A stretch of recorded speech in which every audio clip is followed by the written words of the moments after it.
글로벌 자동차 업체들이 차량용 반도체 부족으로 생산 차질을 겪는 가운데 파장이 국내 업계에도 미치고 있습니다. 한국 GM은 반도체 부족으로 인해 잇따라 주말 특근을 중단하고 있습니다.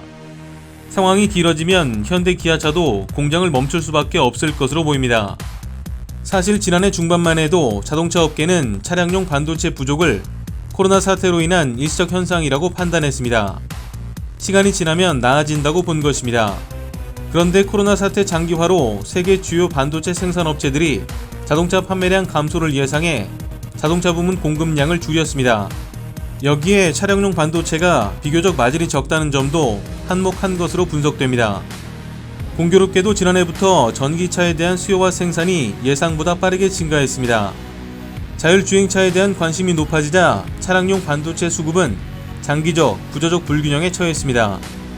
비메모리 반도체가 주를 이루는 차량용 반도체는 자율주행차 등 미래차의 필수 요소로 꼽힙니다. 특히 최근 자율주행차가 레벨 3단계에 접어들면서 반도체 수요는 폭발적으로 늘어날 것으로 전망됩니다. 자율주행차 레벨은 0부터 5까지 총 6단계로 나뉩니다. 레벨 0부터 레벨 2까지는 주행 책임은 운전자에게 있습니다. 아직은 사람이 차량 운전의 주체이고 기계는 보조 역할만 합니다.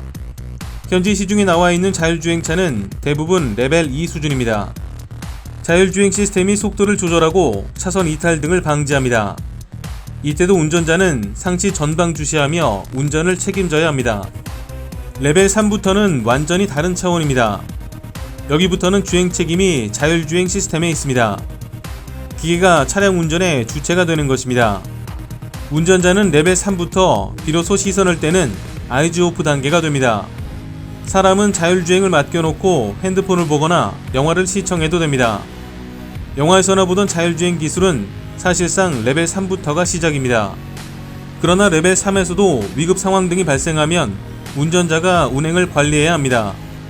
레벨 4와 5는 각각 고등 자동화와 완전 자동화로 불립니다. 시장에서 레벨 4는 자율주행 택시, 레벨 5는 무인 차량 수준으로 평가합니다. 둘 다 인간이 운전석에 앉는 단계가 아닙니다. 레벨이 올라갈수록 차량용 반도체 수요는 더욱 폭발적으로 늘 것입니다.